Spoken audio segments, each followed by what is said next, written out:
तो हम खबर के हवाले से बात करते हैं। इंतखाबात से कबल एहतसाब, सियासी दर्जा हरारत बढ़ने लगा है। कायद नून लीग की सियासी पिच पर धुआंधार बल्लेबाजी, नवाज शरीफ की जारहाना बयानबाजी ने सियासी माहौल को भी गरमा दिया है। कायद नून लीग ने बानी पीटीआई को निशाने पर रख लिया।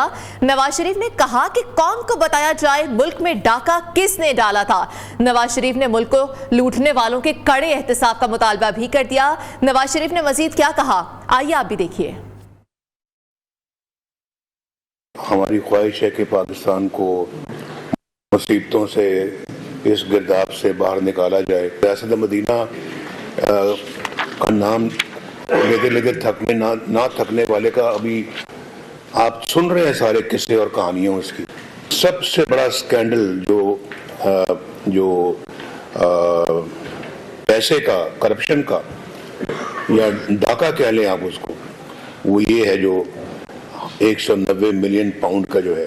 इसमें तो कोई शुबा ही नहीं है, कोई शुबा है ही नहीं किसी को कि ये सबसे बड़ा स्कैंडल था। और स्कैंडल का सबसे बड़ा सबूत वो है कि ये बंद लिफाफा लहरा के कह रहे हैं वो लोग कि जी इस बंद लिफाफे पे ही आप दस्तखत कर दें और अपनी एग्रीमेंट दे दें। तो सियासी दर्जा हरारत बढ़ना शुरू हो चुका है। नवाज शरीफ की बयानबाजी देख ली गई है। उन्होंने कहा कि एहतसाब होना चाहिए सबसे पहले और देखना होगा कि मुल्क में डाका किसने डाला था। इसी हवाले से बात करेंगे। हमारे साथ मौजूद है इस्लामाबाद से ब्यूरो चीफ जावेद बलोच और नुमाइंदा खसूसी तारिक अजीज हमारे साथ मौजूद है। जावेद बलोच का रुख करते हैं। जावेद बलोच, आम इंतखाबात से कबल एक मरतबा फिर से एहतसाब की बातें होने लगी हैं। क्या ये वाकई में एहतसाब मांग रहे हैं, एहतसाब चाहते हैं, या महज बयानबाजी तक महदूद रहेगा ये एहतसाब? देखिए मरियम, सबसे बड़ा एहतसाब तो यही है कि नवाज शरीफ वापस आ गए हैं और नवाज शरीफ जो है वो इस मुल्क के चौथी बार वज़ीर-ए-आज़म बनने जा रहे हैं।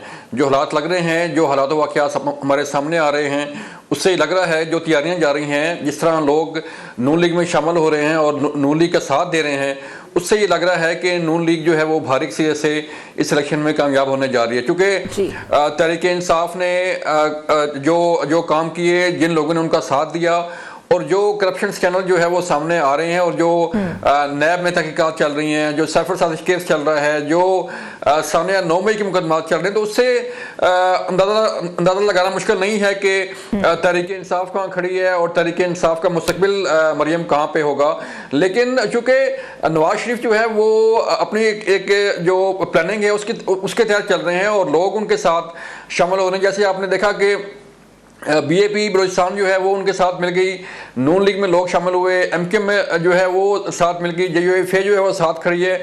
और कई ऐसे हमारे सोर्सेज बता रहे हैं कि केपी के ऐसी शख्सियात हैं जो नून लीग में शामिल होने के लिए तैयार हैं। अभी नवाज शरीफ ने सिंध का दौरा करना है, तो सिंध में भी ऐसी कई शख्सियात हैं जो उनके दौरे के दौरान जो है वो नून लीग का साथ देंगी और नून लीग के साथ इत्तेहाद और उसमें शामिल होने का ऐलान भी कर सकती हैं। तो ये वो चीज़ें हैं जो नून लीग जो है वो अपने एक प्लानिंग के तहत आगे बढ़ रही है। ऐसा ऐसा कोई जलसे नहीं किए जा रहे, कोई जुलूस नहीं किए जा रहे, सिर्फ जो है वो एक कर्नल मीटिंग की जा रही है, लोगों से मुलाकात की जा रही है और एक प्लानिंग के तहत मरियम आगे बढ़ा जा रहा है और एक जो स्ट्रेटजी है उसे आगे बढ़ाया जा रहा है। इसी वजह से स्ट्रेटजी के साथ जावेद बलोच आगे चला जा रहा है। बिल्कुल प्लान एक पहले तरतीब दिया गया, उसके बाद एग्जीक्यूट किया गया और अब पीटीआई के हवाले से बयान बनाया गया है कि एहतसाब का अमल होना चाहिए। हमारे साथ ही रहेगा हमारे साथ तारिक अजीज भी है, नुमाइंदा खसूसी। तारिक अजीज बताएगा कि नून लीग तो हमेशा पीटीआई को निशाने पर रखती है और अब भी ये कहा गया है कि पीटीआई का एहतसाब होना चाहिए। किसने डाका डाला तो निशाना किस तरफ था ये भी हम सबको पता है। दूसरा ये कि गुज़श्ता रोज असना बुखारी की जानिब से कहा गया कि पीटीआई के जो नए चेयरमैन हैं उनसे बातचीत करने के लिए हम तैयार हैं। तो क्या नून लीग वाकई पीटीआई से बातचीत करने के लिए तैयार हो चुकी है, बात कर लेगी अब वो? जी मेरा नहीं ख्याल कि ऐसी कोई बात है कि मुस्लिम लीग नून जो है पीटीआई से बात करने को तैयार है। नवाज शरीफ साहब का बड़ा बयानिया जो है उनका मौक़िफ़ जो है बड़ा वाज़ेह है। वो जो है बाकी तमाम सियासी जमातों के साथ बैठ सकते हैं, उसमें बुखारी का बयान अपनी जगह पे हो सकता है, उनकी वेस्टर्न ओपिनियन हो सकता है। एज ए पार्टी पॉलिसी ऐसी कोई बात नहीं है। जहाँ तक एहतसाब का मामला है, जो नवाज शरीफ ने एहतसाब का मुतालबा एक मरतबा फिर किया है, इससे इस बयान से यकीनन इस बात के शकूक व शुबात पैदा होने लगते हैं कि अगर एहतसाब होता है तो फिर तो टाइम पे इलेक्शन नहीं हो सकता।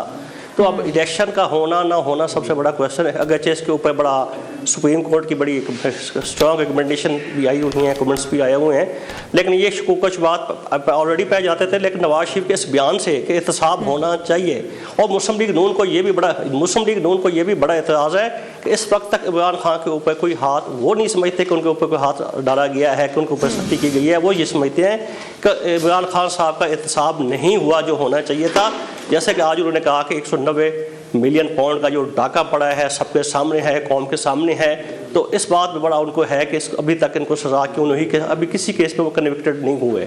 जी ठीक है, बहुत शुक्रिया, आप हमारे साथ मौजूद थे। तारिक अजीज, नुमाइंदा खसूसी और ब्यूरो चीफ इस्लामाबाद जावेद बलोच हमें तमाम सूरत हाल के हवाले से अपडेट कर रहे थे।